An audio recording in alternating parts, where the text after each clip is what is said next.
Está no ar o mais tradicional podcast sobre corridas do Brasil. Os comentários e o debate sobre automobilismo de um jeito que você só ouve aqui.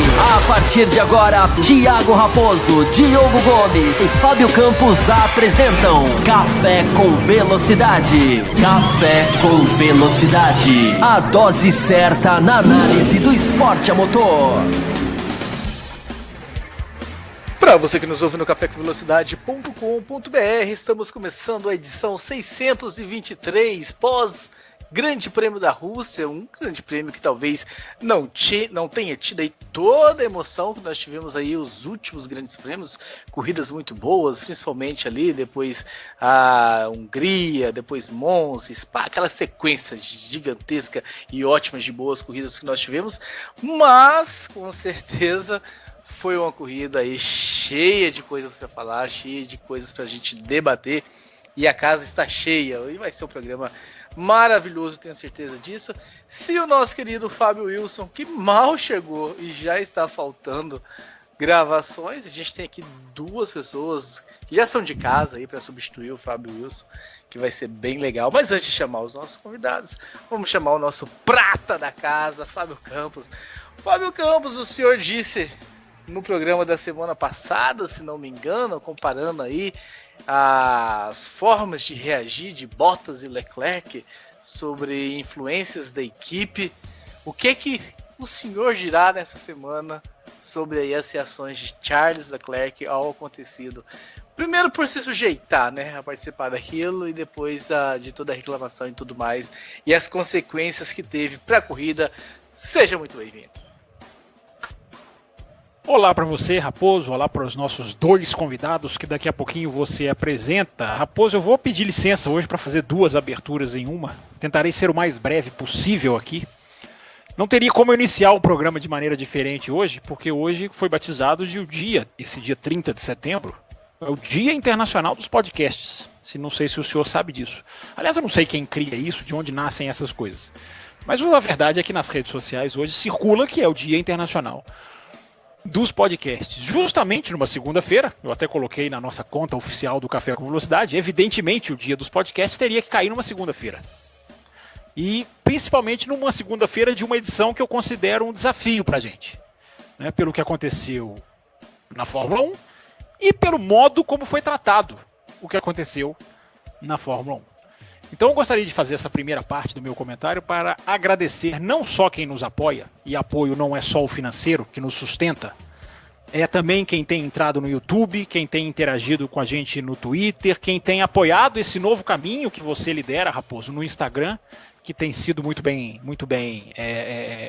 tem tido boas impressões, e comemorando, citando e lembrando que nós viemos de uma edição que se tornou para nós quase que histórica, porque a edição passada a gente deixou de contar em centenas. Um bloco apenas, eu estou falando, não estou falando da soma, mas o bloco a gente deixou de contar em centenas e passou a contar em milhares. Então, o tipo de programa que nós fazemos aqui no Café enfrenta muita resistência por parte de muitos, e a gente entende. Mas é muito bom saber que tem cada vez mais gente entendendo e cada vez mais gente mergulhando na ideia de que podcast também é lugar de debate aprofundado, de discussão em alto nível, enfim, de se propor questionamentos que sejam relevantes. Gente com disposição para esse tipo de podcast, crítico de jornalismo esportivo, crítico, no Brasil é quase uma façanha. Por isso que eu tiro o chapéu para os ouvintes neste dia, que eu repito, chamado de Dia Internacional dos Podcasts. Sobre Fórmula 1, Raposo, a gente vai falar, eu vou condensar o máximo que eu posso aqui nessa abertura. Nós fazemos, Raposo, o Café vai virar 12 anos no final deste mês que nós entramos, dentro de alguns minutos, a gente entra no mês de aniversário de 13 anos, como é que é, Raposo? 12 anos, 12. Não é isso? 12. Nós estamos juntos, eu e você, deve fazer 8, pelas minhas contas, não é isso? 7 para 8 anos. Nós já discutimos aqui quantas vezes o tema ordens de equipe. Só que a gente discutia aqui, Raposo, né, proibições de ultrapassagem ou o lamentável tragam as crianças para casa. Hoje a gente discute de uma maneira muito mais refinada. o jogo de equipe. Hoje a gente discute a proibição de undercut, hoje a gente discute a proibição de ultrapassagem na largada. Ou não é nem proibição, pelo contrário, a facilitação de um piloto de ultrapassagem na largada. A manipulação de um momento que estão conseguindo estragar, que é sempre o momento, seja a Fórmula 1 nos seus melhores ou piores, nas suas melhores ou piores fases, largada de Fórmula 1 sempre foi o momento do inesperado, da surpresa, da reviravolta, do risco de acidentes. A Fórmula 1 está conseguindo estragar até isso. A Fórmula 1 está conseguindo refinar o tratamento que ela dá para as corridas. E a gente vai entrar nesse podcast, Raposo, na aceitação, na conivência que é cada vez mais clara, absurda e escancarada, que a gente viu nos comentários que nos marcaram nas redes sociais, como até as pessoas que assistem se chocam e aqueles que transmitem não se chocam. É assunto para essa edição que eu repito, Raposo, é um desafio para a gente nesse mês de aniversário que a gente vai entrando aí do Café com Velocidade, dando ótimas vindas a quem está se juntando a essa turma de ouvintes. Muito bom, você é dia aí, então. É internacional ou nacional do podcast? Não, internacional, inclusive. Internacional. Que maravilha. Então, parabéns pra gente aí. Estaremos aí no dia 31 de outubro, completando exatamente os 12 anos. Hoje, a gravação começa no dia 30, né, e termina no dia 1º de outubro, já que a gente possivelmente, certamente, cruzaremos aí a barreira da meia-noite. Eu espero que não muito. E a gente recebe 2 convidados aqui, que eu vou te falar, nem eu sei se merece chamar eles de convidado, Fábio Campos, já são tão da casa esses caras aqui. Já eu diria que são sombras para o seu Fábio Wilson, porque essa formação aqui eu considero uma das nossas ideais. O Fábio Wilson, se preocupe aí nos Estados Unidos. Fábio Wilson, para quem não sabe, né, é um cara que trabalha aí, viajando o mundo, está lá na Califórnia nessa segunda-feira, não conseguirá aí gravar com a gente, mas está muito bem representado aqui. Primeiro por ele, Eylor Marigo, né? Vamos chamar aqui pela ordem talvez cronológica. O Eylor que participa já mais tempo do que o nosso outro convidado, Eylor. Sempre o maior prazer em participar, né? Sempre que vocês chamam ou quase sempre que vocês convidam, estamos aí. Me diz aí, tua impressão, antes da gente mergulhar nesse assunto, dessa pataquada de me deixa passar na largada que eu te devolvo depois. A minha impressão é que detalhes me surpreendem, outros detalhes não me surpreendem nem um pouco nessa pataquada completa, mas é lógico que um GP da Rússia que já não tem um apelo super positivo, pelo menos não para mim, quando acontecem essas coisas, dá vontade de desligar a televisão e voltar para a cama. Mas vamos lá, a gente segue cultivando o automobilismo. E o nosso outro convidado, que vem lá do Botequim GP, o rapaz aí que leva a sério essa mistura de etílica com automobilismo aí, o cara do Botequim, vive aí num paraíso no Brasil. Cara, o pessoal que visita a cidade dele aí, é um pessoal feliz, Balneário Camboriú. Nosso querido Will Bueno, mais conhecido como Filho do Homem. Will, seja muito bem-vindo também. E a pergunta para você é simples, a gente quer saber de cara aí a impressão do pessoal sobre essa brincadeira da Ferrari com os nossos fãs, torcedores e admiradores desse esporte aí, que é a Fórmula 1. Olá, Raposo. Olá, Fábio Campos, Eylor, ouvintes do Café. É sempre, né, uma honra participar aqui com vocês. Já aqui falando com os ouvintes, tá? Esse convite, ele é retribuído, né? Já convidei o Raposo para participar do podcast do Botequim GP. Entendo, né, que o horário não é muito legal, né? Porque é terça-feira, meio-dia, ao vivo. Não é todo mundo que consegue, né? Mas, enfim. Cara, ontem, na largada, na hora que deu a largada, né? Eu, no primeiro momento, eu até pensei, puxa, o campeão voltou. Me lembrou até a largada do Felipe Massa na Hungria em 2008. E aí depois, ficou aquela coisa, não é possível, não é possível. E aí teve um seguidor ali do Botequim GP, que ele comentou bem assim, trouxa fui eu que vibrei com as ultrapassagens do Vettel. E aí eu só digo, então somos 2 trouxas. E muitos outros, né? Eu acho que é uma coisa assim que eu nunca imaginei que fosse acontecer. Que na largada, né, como o Fábio Campos bem falou, no momento que, por pior que seja a corrida, e pior que seja a fase, a largada todo mundo sempre quer ver, que é um momento espetacular, né, e os caras conseguiram estragar, né, a largada, fazer uma marmelada até na largada. É inacreditável. É isso, vamos começar então já no assunto, já que eu peguei as impressões iniciais de qualquer um, e eu quero começar provocando você, Fábio Campos. Porque semana passada você disse o seguinte, que a Ferrari, inclusive, cogitou pedir uma troca de posições em Singapura, depois do undercut do Vettel, mas não fez porque nenhum dos seus pilotos se sujeitam mais a isso. E o Leclerc se sujeitou a isso aí na largada, fazer isso aí. Ingenuidade do menino, acreditar, malandragem do Vettel.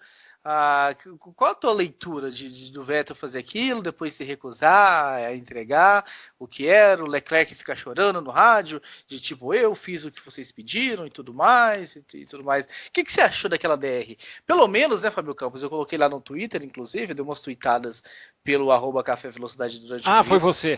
Eu achei que a nossa conta tivesse sido hackeada. Pelo menos os rádios da Ferrari estão indo ao ar. Estão indo ao ar. Imagina se não fossem, né, Raposo? Imagina a compreensão dessa corrida como seria feita horas depois, tivessem a mesma filosofia que tiveram no começo do ano. Primeiro que se esclareça uma coisa, Raposo, não é que o Leclerc se sujeitou a isso. Existia ali um acordo de que, ao ceder a posição para o Vettel, ele receberia de volta.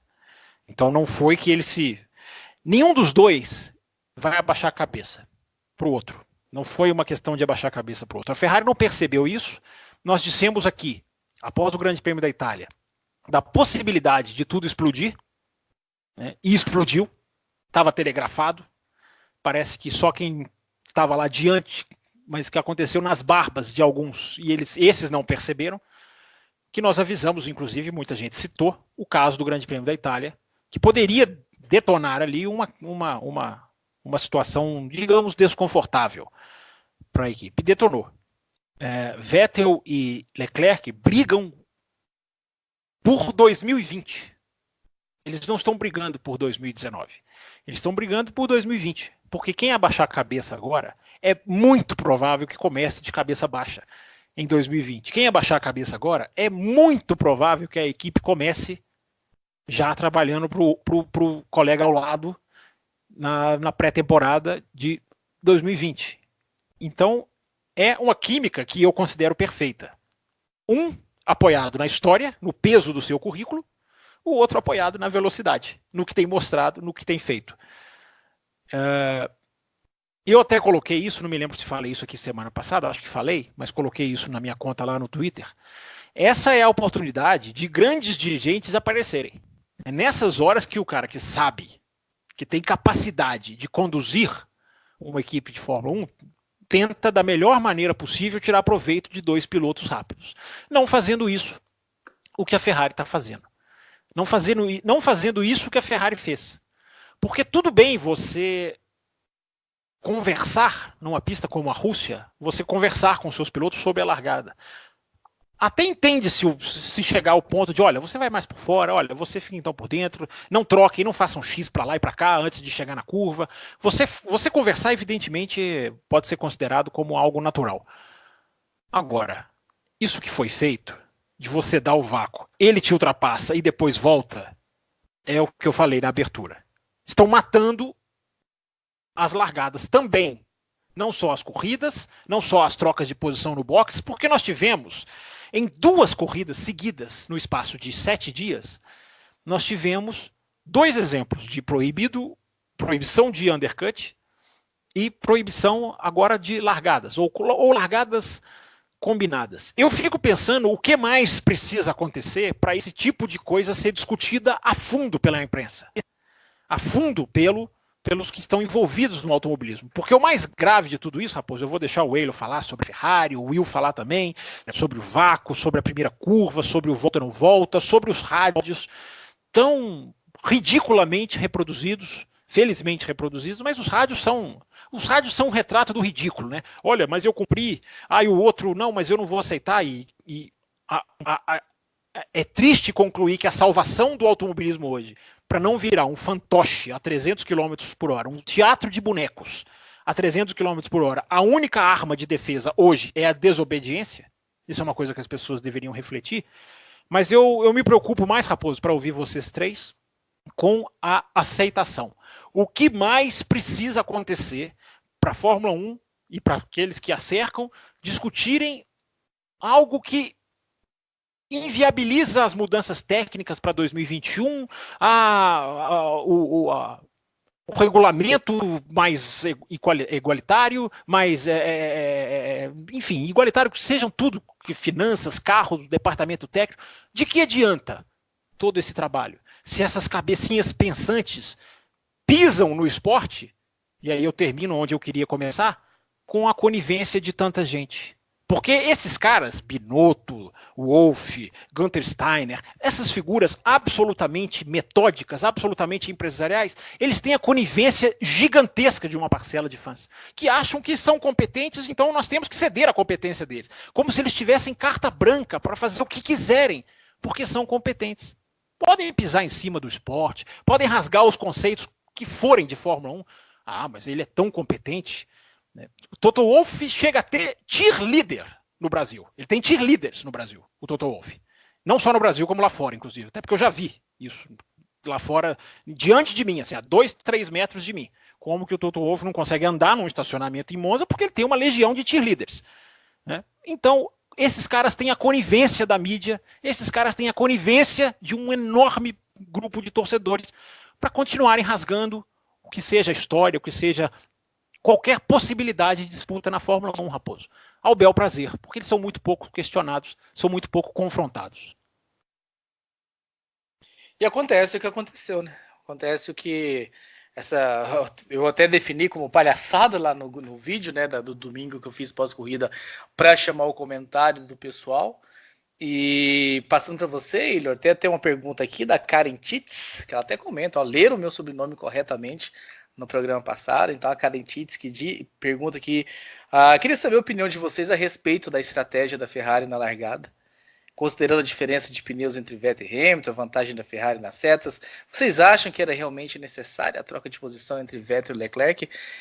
Só emendando, né? Então esse seu comentário, o Eilor, nessa pergunta da Karen e no comentário do Fábio Campos sobre os manda-chuvas que se acham acima do bem e do mal, que podem tudo, que fazem tudo e que tem aí o apoio, inclusive, né, a torcida e fãs que batem muita palma e raramente ouvem críticas, a não ser quando cometem um erro grotesco, e aí a Ferrari no começo do ano, todo mundo criticando. Raposo, quando erram na estratégia, são mais criticados do que quando manipulam o resultado de corrida. Curioso, né? Sim. Eu acho que vamos começar com respondendo a Karen, que eu acho que é mais importante aí. Com certeza responder a Karen. Total prioridade para responder a Karen, por favor. Total prioridade.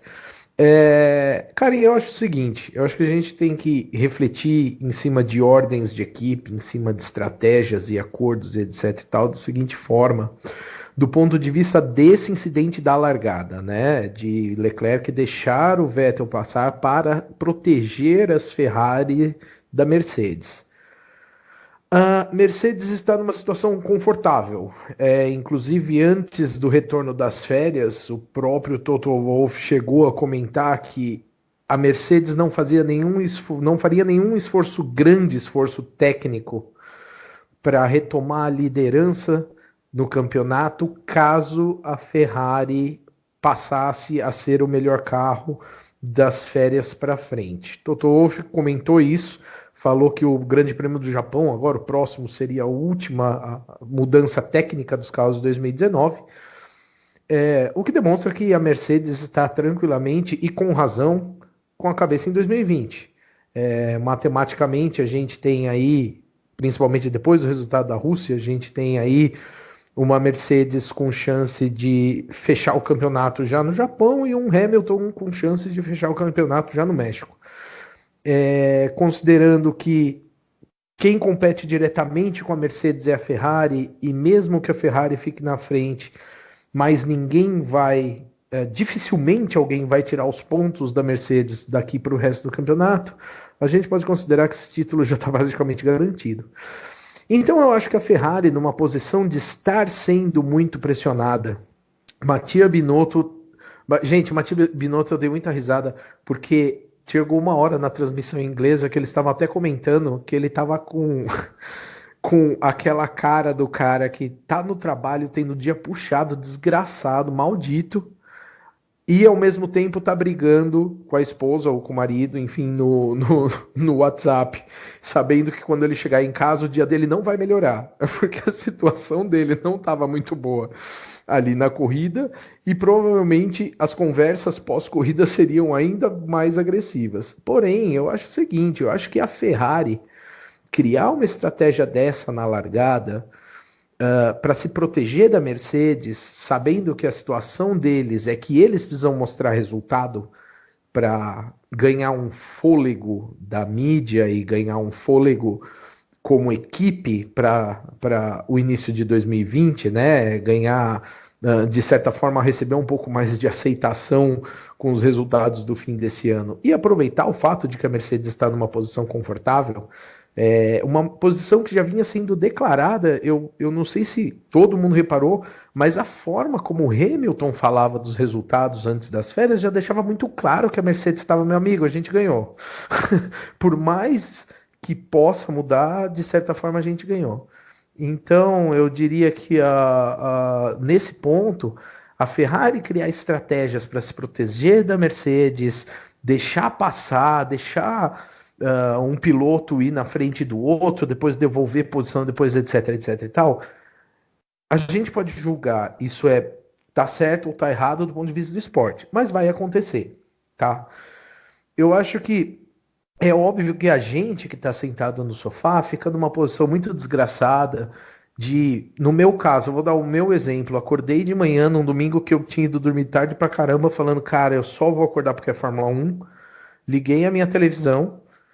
Assim como o Will falou, muito bem colocado, fui mais um dos otários que falou, caraca, grande Vettel, que da hora, uhul, bacana, parabéns, bate palma. E depois, no primeiro rádio do Leclerc, minha cara caiu no chão e fiquei com aquela vontade tremenda de falar, cara, nem quero mais ver o que vai acontecer disso aqui.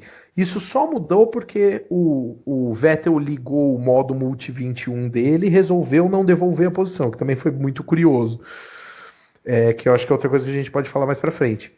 Mas eu acho que a grande dúvida que fica para mim é assim, a Ferrari fazer isso não chega a ser surpreendente, e eu acho que esse ano a gente viu grandes momentos de disputas, grandes momentos, grandes corridas de Fórmula 1, ao mesmo tempo que a gente viu coisas bizarras e grotescas do esporte, de momentos como o final da qualificação em Monza, momentos como ordem de equipe da Ferrari, gente, que esse ano não é nenhuma novidade, sabe? A gente teve ordem de equipe da Ferrari na primeira corrida do ano, a gente teve ordem de equipe da Ferrari na Hungria, a gente teve ordem de equipe da Ferrari troca de posição no Bahrein, a gente teve ordem de equipe o tempo inteiro para tentar trazer o resultado que eles não estavam conseguindo trazer. Agora que eles têm a chance de trazer o resultado com uma Mercedes mais relaxada, por que não tentar tudo que dá para fazer? Eu, como espectador, assim como vocês, gosto de ver palhaçada? Não, mas não me surpreende nada. E uma reflexão que eu deixo em cima da reflexão da Karen, que aí eu acho que o Will podia falar, hein? Que é a seguinte, a gente que para assistir todo fim de semana, perder 2 horas da nossa vida para ver uma corrida, ou 6 ou 8 horas da nossa vida para ver um fim de semana completo da Fórmula 1, a gente precisa pensar... um pouquinho mais, pode ser um pouquinho mais, viu? Pois é. A gente precisa parar para pensar o que é mais agressivo para o esporte. Se é uma equipe que adota a estratégia, que deixa clara a estratégia de que temos um primeiro e temos um segundo piloto abertamente, e que a gente vai sempre priorizar um em detrimento ao outro, a menos que as posições se invertam completamente no campeonato, né? E que gera uma guerra interna dentro da própria equipe, corre esse risco, corre o risco de, no meio de um campeonato, virar uma coisa tão disfuncional que os rádios começam a dar na cara que essas ordens são comuns, fazem parte da regra, o importante é a equipe dane-se o resto, para não falar uma palavra mais feia, ou se é pior, uma equipe que coloca no seu grid 2 pilotos com um degrau de qualidade de diferença, com preparo diferente para evitar brigas internas. Porque eu não sei se uma coisa é pior que a outra. E eu não sei se eu consigo encontrar um senso de justiça no posicionamento de uma Ferrari ou de uma Red Bull, que fazem isso, a mesma coisa, ou se eu consigo encontrar esse mesmo senso de justiça numa Mercedes ou numa Haas, como o Campos citou, que também tem um posicionamento semelhante. Eu não consigo identificar qual que é pior. Eu acho que a gente tem um trabalho de identificar aí qual é pior para a gente, para saber, para poder responder esses momentos como o que aconteceu, momentos que aconteceram, não foi só a largada, né? Foram vários nesse GP da Rússia, são tão nocivos ao esporte quanto qualquer outra coisa que é feita por trás nos bastidores e a gente não enxerga. Com a palavra, Will Bueno.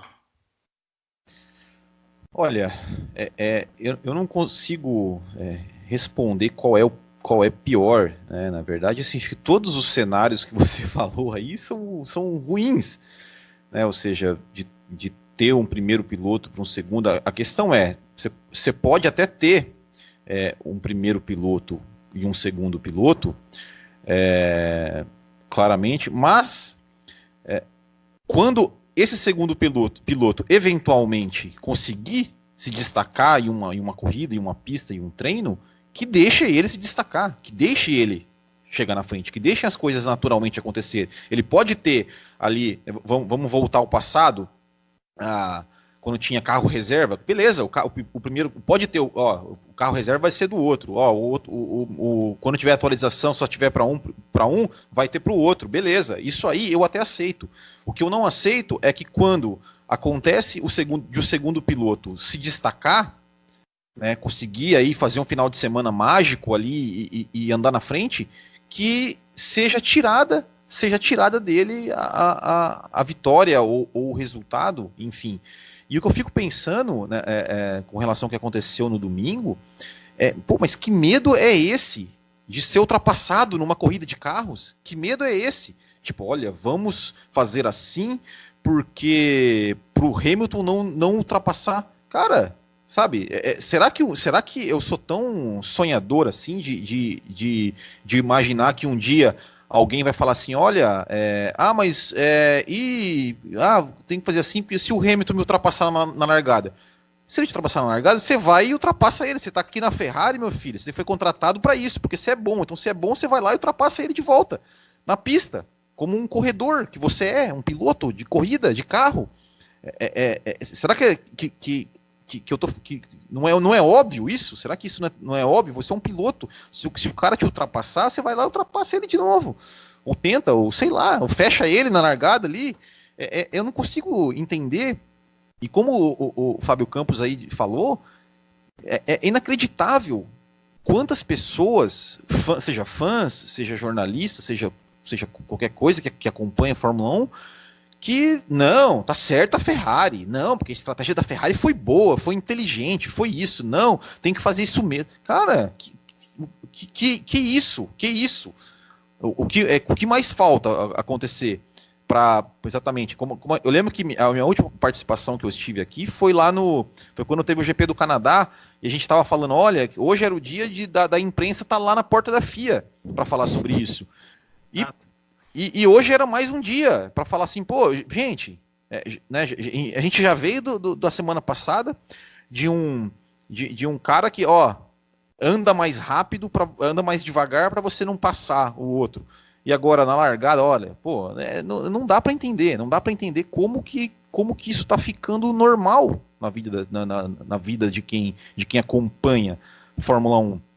E aí, assim, uma coisa que a gente sempre fala sobre 2021, sobre tudo mais, cada vez mais teria que acontecer, mas não vai acontecer, infelizmente, da Liberty chegar e não ouvir ninguém.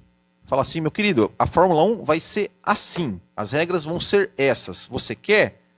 É assim, se não quer, mas não sei quem ameaça sair. Que saia. E não vai sair porcaria nenhuma, porque sempre falam que vão sair, montar uma outra categoria, nunca vão. Né? Então, assim, só que infelizmente não vai acontecer, porque o que aconteceu ontem não está chocando mais ninguém. Ninguém fica chocado com isso. Ninguém fica chocado quando lá em 2002 lá o Rubinho deixou o Schumacher passar na Áustria. Nossa, ficou até programa que não falava de Fórmula 1, como falou, polemizou. Hoje em dia... Lembre-se da reação da torcida, né, Will? Isso, você exato. Assistiu aquela corrida. Lembre-se o que foi o autódromo na Áustria naquele dia. Mas como disse o narrador da televisão brasileira, nesse final de semana, não pode fazer na última volta. Na última volta é feio. Não pode fazer na última volta. Agora, na primeira, na quinta, na 20ª, tudo bem, não tem problema nenhum. Até eu ia fazer um outro gancho, mas agora se você falou, eu vou fazer um gancho que eu ia falar. Que eu ia mandar um e-mail aqui para vocês, né, mas como o Raposo me convidou, na edição passada, você estava falando sobre a transmissão brasileira e tal, aquela coisa toda. Só para você já saber, já aconteceu de 2 vezes esse programa, se não me engano, de alguém mandar um e-mail, e aí vir à noite gravar com a gente e responder o próprio e-mail. Sim, eu estava presente num deles, inclusive ganha pontos em dobro com o Ricardo Banniman. Vou ver se eu estava aqui, não lembro qual foi, mas o Ricardo Banniman respondeu o próprio e-mail, mas enfim. E só quando a gente não sabe a resposta, a gente convida a pessoa que mandou. E só bem rapidamente, assim, para não desviar do assunto, mas eu só queria deixar aqui um elogio. Rádio, né, Will? A gente falava da questão do rádio na semana passada, né? A gente citou aqui da transmissão, falar em cima do rádio, né? Sim, exato. E aí eu tinha comentado, né, na semana passada ali no Botequim, mas Luiz Roberto, não sei o quê, reclamando. E o Fábio Campos, ele deu a melhor definição da transmissão, que ele falou, que eu achei sensacional essa frase, que o Luiz Roberto, ele narra a Fórmula 1 para criança. Essa é a melhor definição. Até no jeito de falar as coisas, ele fala para criança. Exato. Gente, então, quando o carrinho volta, ele tem que pegar a tangente. É infantil a narração, me impressionou. Então, assim, o gancho que eu ia fazer era que ele sempre compara com futebol, né? Mas eu vou ter que comparar isso. Que a largada da Fórmula 1 agora vai ficar igual o gol do futebol com o VAR, que você comemora o gol, né? E aí, peraí, agora tem que esperar. Então, assim, se alguém ultrapassar alguém na largada, não comemore. Se o seu piloto ultrapassar alguém na largada, não comemore. Espere que não tenha nenhum rádio para dizer, não, isso aí foi combinado, isso aí não foi ultrapassagem, isso aí tava... Então, era isso. Olha o nível que a gente chegou. Raposo, faz o registro aí, porque eu tenho vários ganchos aqui dos comentários do Eilor e do Will para falar. O primeiro registro que eu quero fazer vem lá do nosso Twitter, né? A Graziela Rosa diz o seguinte... A minha dúvida, eu só quero saber se a Graziela Rosa é a mesma Graziela Borek que comenta com a gente no YouTube também. Ou se nós temos a sorte de ter duas com o mesmo nome. Eu acho que é a mesma, que o Twitter dela é Grazi. Não fica especulando, deixa eu achar que são duas diferentes, não fica especulando, vai. Enfim, ela diz o seguinte: como sou ouvinte nova, estou ouvindo desde o início da temporada. Como é interessante ouvir a opinião do convidado do episódio 603, Will Bueno, sobre o Leclerc, sabendo tudo o que aconteceu com ele desde então. Então tem elogios a você. Tem alguma coisa combinada nisso aí? É muita coincidência ela citar justamente a 603. Eu tenho alguma coisa combinada nisso aí. Você falou alguma coisa na edição, você disse alguma coisa. Nós temos uma ouvinte nova, a Graziela, que se conheceu agora recentemente, gostou pelo jeito e começou a ouvir todos os programas da temporada. E ela acaba de fazer um elogio à edição 603, em que você faz um comentário lá sobre o Leclerc, que não sei qual é o comentário específico, e ela fala, interessante o comentário que o convidado, que é você, fez no 603, sabendo tudo o que aconteceu com ele. Você lembra qual foi a edição do 603? Foi do Bahrein ou foi do Canadá? É o bloco número 1, 603, o título é Mercedes 5, concorrência 0. Então o domínio da Mercedes analisado através das suas causas e consequências, as 5 dobradinhas consecutivas dos alemães trazem um impacto... Então é Baku. Não, é Baku ou é Espanha. Espanha foi o 5-0. Foi quando a Mercedes equipe do Café da Cidade se junta ao convidado Will Bueno e se debruça sobre o lado negativo e positivo de mais uma era vivida pela categoria. Texto perfeito, inclusive. O texto é muito bem escrito. Olha, agradeço ao ouvinte, Graziella, mas eu não me lembro exatamente. Você viu que absurdo, tá, Graziella? Você viu, né, Graziella? Você quis deixar claro que eu e o Raposo não valemos nada, né? Porque o seu comentário foi uma indireta e ele nem lembra do que você está falando. Então não, eu lembro. É que eu falei tanta coisa sobre o Leclerc que eu não sei especificamente o que é, né? Não, 603 eu não lembro nem o que eu tava pensando sobre Fórmula 1. Só fazer rapidamente, tá? Rapidinho, você falou do Twitter, só registrar 3 nomes rapidinhos. O Itamar, o Gabriel Pérez de Oliveira e o Adam Lemes citaram aqui também essa conversa, a questão do rádio na Globo, que a gente falou aqui, falaram que estavam esperando o programa de hoje com ansiedade, então deixa eu só citar esses outros 3 nomes do Twitter aqui. Pontuando aqui alguns e-mails que nós recebemos, né? O Diego Santos, hoje, dia 29 de setembro, né? Ele escreveu no domingo, foi o dia que eu vi uma das coisas mais ridículas que já aconteceram na Fórmula 1. Um jogo de equipe, na largada. Como uma equipe pode ser tão antiesportiva a ponto de ordenar um tetracampeão entregar a posição na segunda volta da corrida?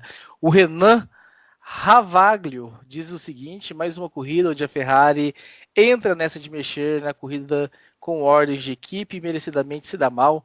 Ambos não têm mais chances pelo campeonato, ao meu ver, então deixem eles correr na pista sem interferir. E tivemos 2 perguntas, né, no mesmo sentido. Uma do Rogério Nunes, que diz o seguinte: deixa aqui uma pergunta. O fato do Vettel ter feito voltas rápidas seguidas a fim de não justificar a entrega da posição levou à quebra do carro depois do pit stop? E é mais ou menos a mesma pergunta que a Graziella, que também mandou e-mail pra gente, faz. Me indago sobre isso devido à saída do Vettel. Não teria ele exigido demais da unidade de potência dele com aquelas voltas cada vez mais rápidas no início da prova, o que poderia ter deixado ele na mão depois, Fábio Campos? Qual Graziella foi que fez a pergunta? Porque eu tô achando que não são a mesma. Borek. Tá, porque a Borek no YouTube falou que ouviu edições de 2017 do Café. Então cada vez mais eu estou achando que, inclusive, meu Deus, me fugiu o nome agora do ouvinte, acho que foi, não sei se foi o Bruno Rechenchovski, que elogiou o Fábio Wilson, falou: olha, parabéns para o Fábio Wilson, está surpreendendo pelas colocações. Então, como eu critiquei o seu Fábio Wilson aqui na largada, porque agora a gente não faz mais abertura, a gente vai fazer largadas aqui ao estilo da Ferrari, fica aqui também registrado o elogio para ele. Eu acho que não foi o Vettel que quebrou o carro, eu gostaria de lembrar que os motores têm que durar 7 corridas, então se o cara acelera um pouquinho no começo da prova e isso é suficiente, o motor não vai durar 7 corridas, vai durar 7 voltas. Então não dá para se ter essa eu entendo a suspeita, né, mas não acho que tenha relação de causa e efeito, não.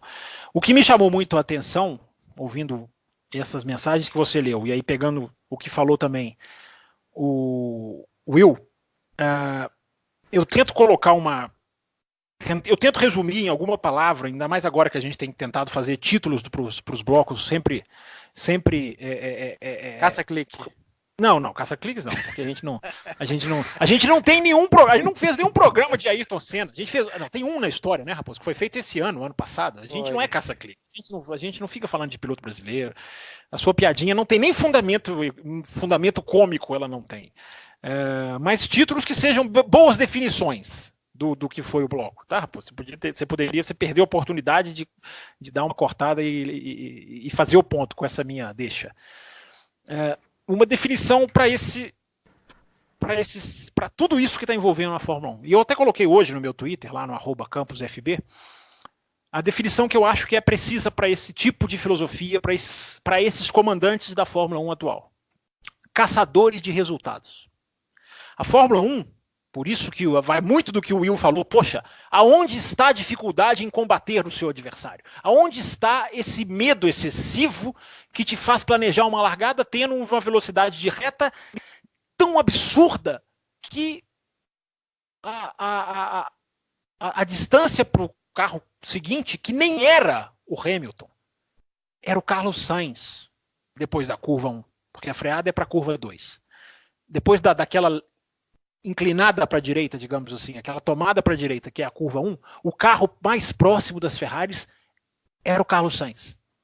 que teve uma falha técnica incrível para mim na freada, porque o carro estava metros à frente do carro do Hamilton e ele perde a posição, apesar da boa corrida que fez e do bom momento que vive. Para se colocar essas coisas em segundo plano, é porque não são esportistas. E são isso que eu falei. Caçadores de resultados. São verdadeiros empresários que comandam a Fórmula 1 hoje. Todos eles. Absolutamente todos. Mattia Binotto, Toto Wolff, Gunther Steiner, Cyril Abiteboul, o Zafnauer da Racing Point, Ross Brown, Jean Todt, são todos farinhas do mesmo saco. Do mesmíssimo produto. São todos iguais. São todos caçadores de resultados. Porque eu estava ouvindo aqui o Eilor e o Will falar e estava pensando aqui. Um campeonato decidido... O campeonato mundial de Fórmula 1 de 2019 foi decidido na 5ª corrida do ano. Na 5ª corrida do ano, o campeonato mundial de Fórmula 1 já estava decidido. Porque a Mercedes tem um piloto incapaz. Muito bom piloto, mas incapaz de ser campeão do mundo. Principalmente por ser um subserviente com todas as letras maiúsculas. Não sei quantas letras tem a palavra subserviente. Todas elas são maiúsculas. Então o campeonato estava decidido na 5ª corrida. Olha o que nós já citamos de jogo de equipe em 2019. Austrália, China, Bahrein. A frase tragam as crianças para casa do Singapura. Agora, quem mais? A gente acha mais vários. No Canadá, na Renault. Num ano decidido na 5ª corrida. Ou seja, jogo de equipe deixou de ser uma ferramenta para se ganhar campeonatos. Jogo de equipe virou código de conduta, virou forma, virou filosofia de trabalho da Fórmula 1. E tem gente que acha isso normal. Eu vou sempre terminar os comentários dessa edição de hoje dizendo, porque me surpreendeu o ano passado, e eu já citei isso, até quando escrevia texto lá no Além da Velocidade, fui até reler o texto lá hoje, porque eu lembro muito do Azerbaijão 2018, que é a corrida símbolo dessa era que nós estamos vivendo agora, a era dos caçadores de resultados. Porque Azerbaijão 2018, só para refrescar a memória, tá lá no especial do Netflix, quem não viu ainda, né, pare de ouvir este programa, tá? Quem não viu o especial do Netflix ainda. Pode continuar. Pode continuar, né? Pode continuar, não precisa ser radical. É aquela corrida em que por 39 voltas, Ricardo e Verstappen deram um espetáculo na pista, só que na 40ª eles bateram. E aí ninguém lembra do espetáculo que eles fizeram na pista. Você foi muito feliz, Thiago Raposo. Muito feliz no seu vídeo. Sou, né? Geralmente você é. No seu vídeo para o Instagram, quando você citou a bela, nobre e esquecida Toro Rosso. Que mais uma vez deu um exemplo na pista de que pode haver emoção com os dois pilotos. Nesse caso, um deles acabou perdendo tempo, mas foi por erro técnico dele. Não foi por nada mais do que isso. Você foi muito feliz quando você lembrou da Toro Rosso no seu vídeo, Raposo. Mas eu sou mais feliz agora em saber que você ouviu. Assistiu, aliás. Como não? Como não? Tá lá na nossa conta do Twitter, enfim, foi reproduzido, foi comentado, enfim, gerou uma série de comentários que eu estou trazendo aqui para o programa. Então, é muito legal. Agora, eu acho que acho que o mundo queimou. Se é que queimou, não deveria ter queimado, porque ela deveria estar aí viva ainda hoje, a hashtag Let Them Race. Todo mundo queimou essa hashtag no Canadá. Essa hashtag tinha que estar viva agora. Tinha que estar borbulhando agora. Tinha que ser trending topics, como eles dizem. Agora, essa é a hora do mundo da Fórmula 1 tentar defender corrida, tentar defender o esporte.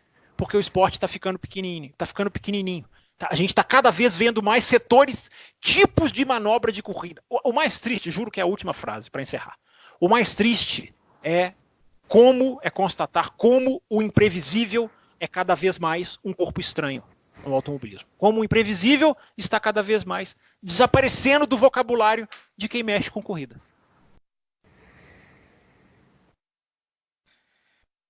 Meu caro Fábio Campos, você provocou, nós tivemos aquela discussão sobre se era utopia acabar com o jogo de equipe ou não na semana passada, que o nosso querido Fábio Wilson levantou isso, nós tivemos aí até pessoas respondendo sobre isso, nosso querido Josué Fraga, que há muito tempo não apareceu por aqui, nos escreveu. Estávamos com saudade dos e-mails dele.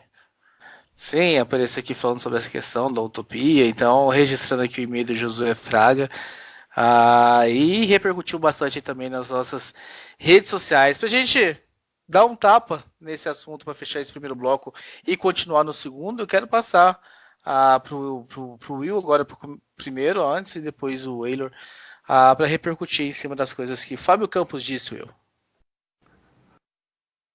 Olha, o que não tem mais o que dizer assim com relação a esse absurdo que aconteceu. É que ele falou, tem que levantar a hashtag, tinha que estar lá, como a gente falou no Canadá, tinha que estar os repórteres lá, a imprensa cobrando isso. E é isso, o imprevisível não tem mais. Como eu tinha falado, ou seja, que medo é esse? Que medo é esse de querer assim, controlar todos os aspectos de uma corrida inteira. Todos os aspectos, agora até a largada. Vídeo de Singapura, né? Em que a Ferrari cogitou trocar os dois porque foi pega pelo imprevisto da velocidade do Vettel.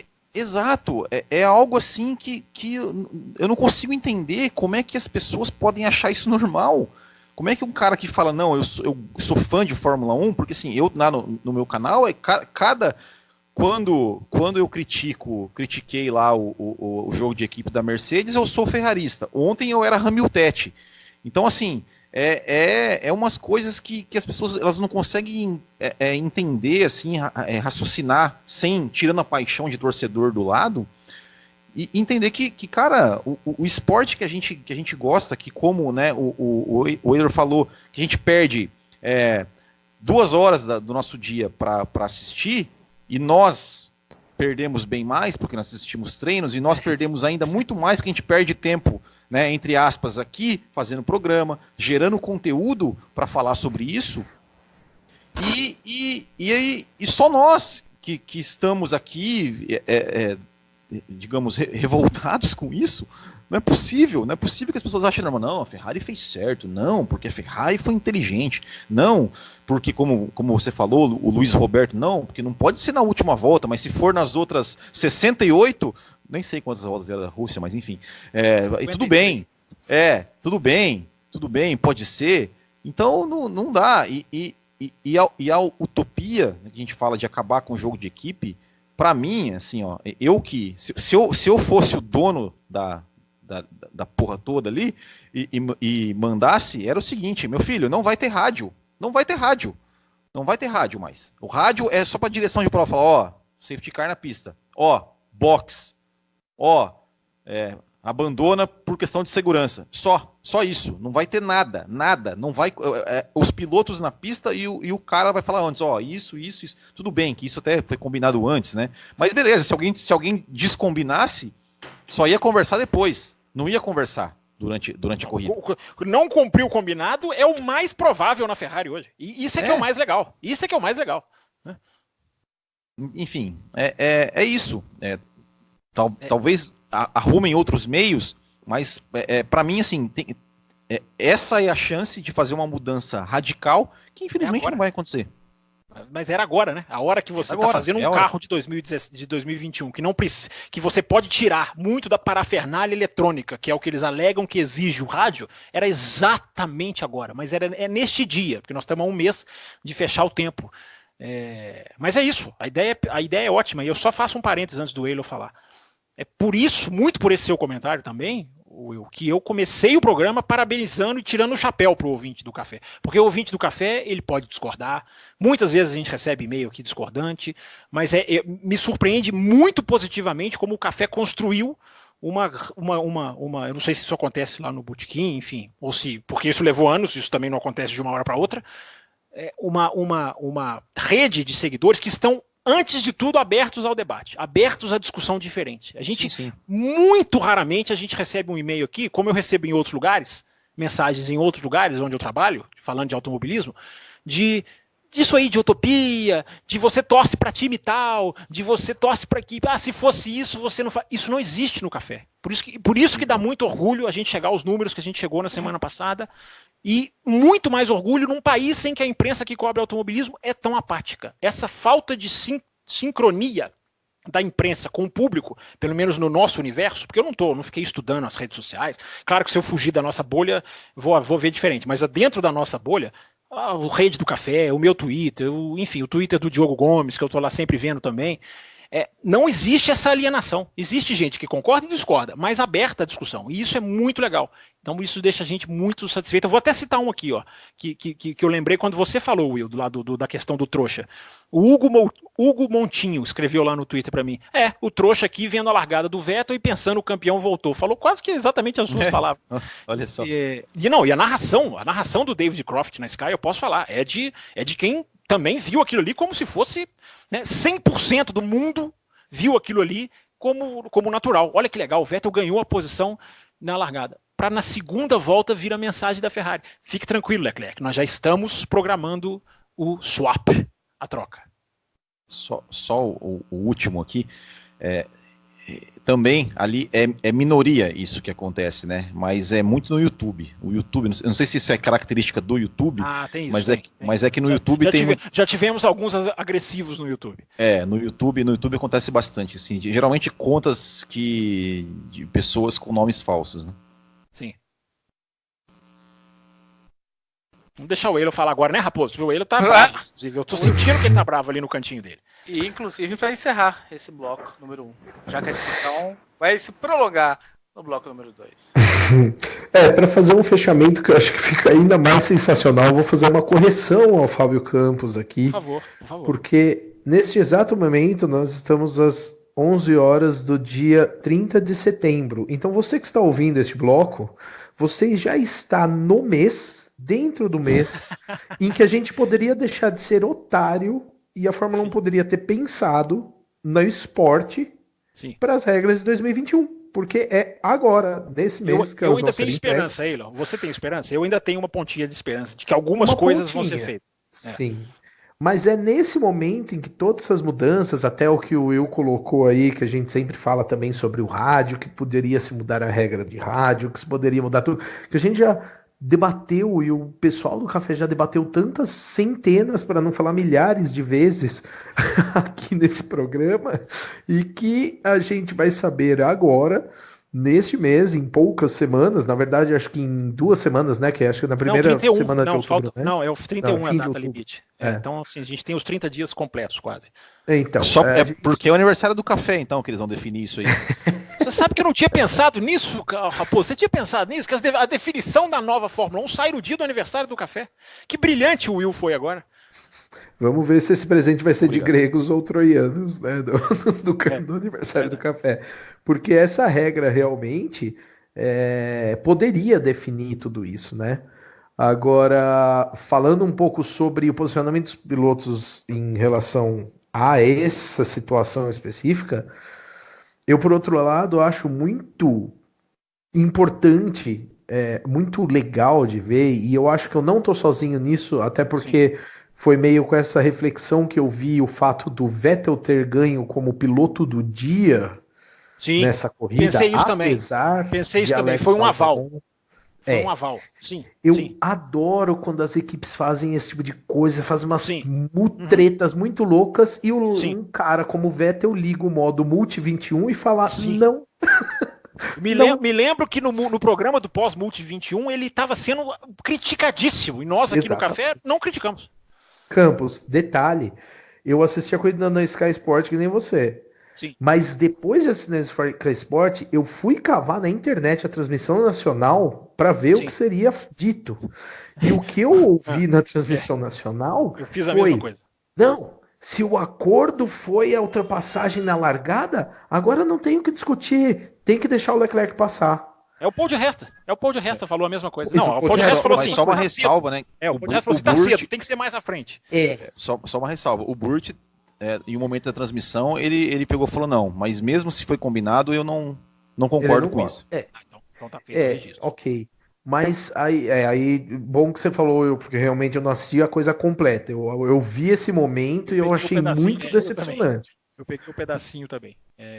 Agora, eu achei muito inacreditável, porque eu falei, poxa, as pessoas não vão enxergar isso, as pessoas não vão enxergar o posicionamento do Vettel, que talvez seja o único aí, tudo bem, pressando em benefício próprio, mas o único aí que tá dando uma lição na Ferrari e em todo mundo que faz táticas anti-esporte sobre Mas nem o Leclerc, William. Eu acho que nem o Leclerc vai fazer. Olha o que ele fez na Itália. O acordo era ele dar o vácuo pro Vettel, ele não deu o vácuo pro Vettel. Mas aí é que tá, Campos, exatamente. É isso que eu ia colocar. Eu acho que essa posição dele, a posição do Leclerc na Itália, até mesmo a posição do Leclerc, se não me engano, foi no Bahrein, que ele deu a posição, mas ele xingou. Mas ele deixou claro a insatisfação. Eu acho que o cara se posicionar e outra, com um detalhe muito singelo na Rússia. Ambos pilotos, e inclusive a equipe, estava muito claro para eles que a Ferrari ia conseguir fazer o que ela queria fazer, seja lá o que fosse, sim, porque ainda não tinham sido as paradas no box. Sim, então sim, eles precisam inverter a posição, eles iam inverter a posição. Detalhe, como há relativamente pouco tempo atrás, a Mercedes fez também, de inverter a Red Bull fez também, de inverter uma posição no box, com os dois pilotos xingando, reclamando, etc, e dane-se, foram lá e inverteram a posição no box. A Ferrari ia fazer isso. Só que tanto Leclerc quanto Vettel, sabendo disso, se posicionaram. E Vettel se posicionou no sentido de, cara, não, quer me passar, passa, chega aí. Ele descumpriu o acordo, claramente ele descumpriu o acordo. Descumpriu o acordo, claramente. No que eu bato palma. Enquanto o Leclerc, na posição dele, que hoje é confortável, né? Porque ele tá com o apoio, ele tá com a mídia, ele tá com todo mundo apoiando ele, se posicionou da forma, porra, era um acordo, você tem que me deixar passar. Sim. E aí é que para mim corrobora mais ainda. Não tá exatamente. Mas aí é que corrobora mais ainda para mim ver o Vettel ganhar o piloto do dia. Eu falei, cara, há esperança de que o pessoal pense no esporte e pressione a Fórmula 1 sobre isso, porque para mim foi muito claro o posicionamento do espectador de que, cara, nessa disputa de quem tá certo, do cara que foi contra e descumpriu um acordo, ou do cara que aceita o acordo e se colocou numa posição ruim, as pessoas que assistem ainda estão a favor de que esse acordo não exista. Exato. Então achei que esse posicionamento para mim foi um aval. O ganho dessa corrida de Rússia. E só para fechar uma coisa, respondendo a uma pergunta que eu acho que ficou um pouquinho no ar sobre os colegas aí que perguntaram se isso talvez tenha provocado a quebra do motor do Vettel, eu acho que não. Por um simples detalhe técnico, o que quebrou no motor do Vettel foi o MGU-K, que é o sistema que coleta a energia cinética. Isso. Né, não é enfiar o pé que força esse dispositivo. Exatamente. E o que estava acontecendo é que ele estava sob um risco de uma forte descarga, porque ele estava coletando essa energia e não estava desempenhando essa energia em potência da forma correta. E tanto isso é verdade. O dispositivo é carregado no freio, não no acelerador. Exatamente. Quando ele para o carro, você vê que para descer do carro ele dá um pulo para não aterrar o carro ali e poder levar aquele choque. E ele até avisa os fiscais, isso eu reparei também, que ele avisa os fiscais para empurrarem o carro pelo pneu, né, e não encostar na carenagem. Que até talvez por isso tenha demorado tanto para eles tirarem o carro dele ali, que estava fácil de tirar. Então, dificilmente foi isso que causou. Por esse detalhe técnico, provavelmente não tem nada a ver uma coisa com a outra mesmo. E mandou um volta V12. Com palavrão ainda, inclusive. F3 pontinhos, V12. Isso aí.